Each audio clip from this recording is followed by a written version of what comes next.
Hello friends, एक बार फिर से मैं आपके सामने जो है राष्ट्रपति के कुछ इम्पोर्टेंट आर्टिकल्स के साथ यहाँ पे हम लोग डिस्कस करेंगे।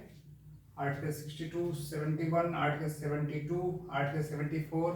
अभी तक हमने जो है आर्टिकल 61 तक डिस्कशन किया है लास्ट वीडियोस में, और से आर्टिकल 61 काफ़ी इंपॉर्टेंट था, इम्पीचमेंट के बारे में था।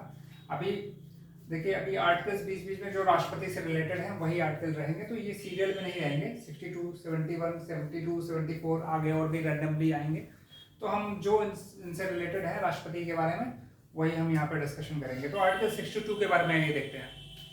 आर्टिकल 62 में जो है कार्यवाहक राष्ट्रपति या फिर सक्सेसर के बारे में चर्चा की गई है। आर्टिकल 62 में कि राष्ट्रपति का सक्सेसर, उसके बारे में बात की गई है। ऐसा कहा गया है कि कार्यकाल पूरा होने के पहले ही जो राष्ट्रपति का उत्तराधिकारी है या सक्सेसर है उनका चुनाव कर लिया जाएगा, ठीक है। और चुनाव टाइम से किया जाएगा। इन केस अगर जो है मान लीजिए कि कार्यकाल के अंदर जो है वो चुनाव नहीं हो पाता है तो कार्यवाहक राष्ट्रपति समय कार्य करेंगे, और जो राष्ट्रपति होंगे वही कार्यवाहक राष्ट्रपति की भूमिका में रहेंगे। लेकिन अधिकतम 6 माह तक वो कार्यवाहक राष्ट्रपति रह सकते हैं। कहने का मतलब है कि टाइम से ही कराना है चुनाव, और मैक्सिमम टू मैक्सिमम 6 मंथ तक जो है जो प्रेजेंट राष्ट्रपति रहेंगे उसमें एग्जिस्टिंग, वो कार्यवाहक राष्ट्रपति की भूमिका अधिकतम 6 माह तक वो कर सकते हैं, ठीक है। आर्टिकल 71 के बारे में हम देखते हैं। देखिए, आर्टिकल 71 में ये बताया गया है कि अगर मान लीजिए कि राष्ट्रपति या उपराष्ट्रपति का चुनाव, वैसे तो हम राष्ट्रपति के बारे में अभी सिर्फ बात कर रहे हैं, लेकिन आर्टिकल 71 में जो बताया गया है उसमें है कि राष्ट्रपति या उपराष्ट्रपति का चुनाव अगर विवादित हो जाए या उस पर कुछ संशय हो, कुछ संदेह लग जाए और उस पर विवाद हो जाए, तो उस पर जो है अंतिम निर्णय जो है वो सुप्रीम कोर्ट लेगी जो है, और उसका निर्णय जो है होगा वो सर्वमान्य होगा, उसको सबको मानना पड़ेगा, ठीक है। तो सुप्रीम कोर्ट का जो है एक इम्पोर्टेंस बढ़ जाती है जब राष्ट्रपति या उपराष्ट्रपति के चुनाव में कोई विवाद आता है। तो यही आर्टिकल 71 में बताया गया है। अभी आर्टिकल 72 की बात अगर हम करें तो ये राष्ट्रपति के क्षमादान से संबंधित है, क्षमादान से रिलेटेड है ये। क्षमादान में हम जो है कुल 4 तरह के क्षमादान राष्ट्रपति के हैं, उनके बारे में आइए देख लेते हैं। पहला जो टाइप है वो लघुकरण है, इसको इंग्लिश में बोलते हैं कम्यूटेशन। कहने का मतलब है कि राष्ट्रपति जो है वो किसी दंड के संबंध में उसका लघुकरण कर सकता है। जैसा नाम से आप देख रहे हो कि क्षमा की प्रकृति, उसकी प्रकृति है को उसको कम कर सकता है। मान लीजिए कि क्षमा जो है वो मृत्यु दंड की दी गई है, तो उसकी प्रकृति को कम करके वो कठोर कारावास कर सकता है, ठीक है। इसी तरीके से दूसरा है परिहार। परिहार को इंग्लिश में बोलते हैं रिमिशन। इसमें क्या है, इसमें मात्रा को कम कर सकता है। मान लीजिए कि 8 वर्ष की सजा है अगर किसी को, तो उसको 5 वर्ष की कर सकता है, 4 वर्ष की कर सकता है, इस तरीके से, मतलब उसकी क्वांटिटी को कम कर सकता है। तीसरा है विराम।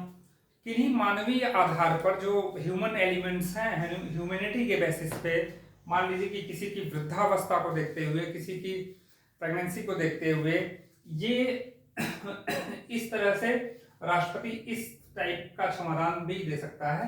इसको रेस्पाइट बोलते हैं, विराम। और आखिरी है प्रविलंब। आखिरी वाला टाइप है प्रविलंब। इसमें राष्ट्रपति अस्थायी रूप से मृत्युदंड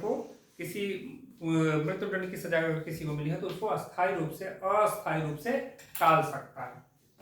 इसको रिप्रीव बोलते हैं इंग्लिश में, ठीक है। तो ये हो गई कुछ क्षमादान के टाइप्स। अभी आर्टिकल 74 के बारे में बात कर लेते हैं। इंपॉर्टेंट आर्टिकल है, और इसमें कहा गया है कि राष्ट्रपति जो होगा वो मंत्रिपरिषद की सलाह पर ही कार्य करेगा। मिनिस्टर ऑफ काउंसिल जो होती है उसकी सलाह पर ही कार्य करेगा राष्ट्रपति। और 42वें संविधान संशोधन में जो है इसमें इसको जो है इस संशोधन के माध्यम से मंत्रिपरिषद की सलाह को राष्ट्रपति को मानना जो है बाध्यकारी बना दिया गया। मतलब कि मंत्रिपरिषद जो सलाह दे देगी वो 42वें संविधान संशोधन में जो है उसको ये बता दिया गया कि वो मानना ही पड़ेगा राष्ट्रपति को। ये इंदिरा गांधी जी के समय जो है 1976 में ये संशोधन लाया गया था। तो उसी में ये किया गया था कि राष्ट्रपति को एकदम बाध्य बना दिया गया था कि आपको मानना ही पड़ेगा। फिर आगे जब मोरारजी देसाई की गवर्नमेंट आई 1978 में, तो 44वां संशोधन आया और इसमें इसको फिर से संशोधित किया गया और इसमें बताया गया कि राष्ट्रपति मंत्रिपरिषद की सलाह पर ही कार्य करेगा, लेकिन एक बार जो है अगर कोई प्रपोजल या कोई उसके पास कुछ जाता है, बिल या विधेयक कोई जो है, तो वो राष्ट्रपति जो है उसे एक बार पुनर्विचार के लिए मंत्रिपरिषद के पास भेज सकता है। तो कहने का मतलब है कि ये छोटा सा ये इसमें अमेंडमेंट किया गया है। तो अभी एक इम्पॉर्टेंट इसमें पॉइंट्स ये भी है, ये मैंने स्टार मार्क किया है। इसमें ये लिखा गया है कि भाई मंत्रिपरिषद ने सलाह दी या नहीं दी है तो फिर क्या दी है, ये जो है न्यायालय में जो है इसको चुनौती नहीं दी जा सकती है। मतलब किसी भी कोर्ट में जाके इसके लिए आप कार्रवाई नहीं मांग सकते हैं कि भाई मंत्रिपरिषद ने क्या सलाह दी है या क्यों नहीं दी है, या दी है तो क्या दी है। इन सब के बारे में न्यायिक इसकी विवेचना या न्यायालय में चुनौती इसको नहीं दी जा सकती है। तो ये 4 आर्टिकल्स राष्ट्रपति के बारे में, आर्टिकल 62, आर्टिकल 71, आर्टिकल 72, आर्टिकल 74। मैं थोड़ा साइड हो जा रहा हूँ, तो आप इसका स्क्रीनशॉट ले सकते हैं। ये इंपॉर्टेंट पॉइंट्स हैं, इसको आप रिवाइज कर सकते हैं और कॉम्पिटिटिव एग्जाम के पॉइंट ऑफ व्यू से भी ये काफ़ी इंपॉर्टेंट है। तो आप इसको जो है रिवाइज कीजिए और आप अपने कमेंट बॉक्स में आप लिखिए आपको और कौन से टॉपिक्स पे वीडियो चाहिए, या फिर जिस तरीके से मैं इसमें आपको एक्सप्लेन कर रहा हूँ उसमें आपको अगर कुछ इम्प्रूवमेंट चाहिए वो आप इसमें कमेंट में बता सकते हैं। अगर आपको ये वीडियो पसंद आया हो तो आप लाइक कीजिए, चैनल को सब्सक्राइब कीजिए। आज के लिए इतना ही, तब तक के लिए धन्यवाद, थैंक यू।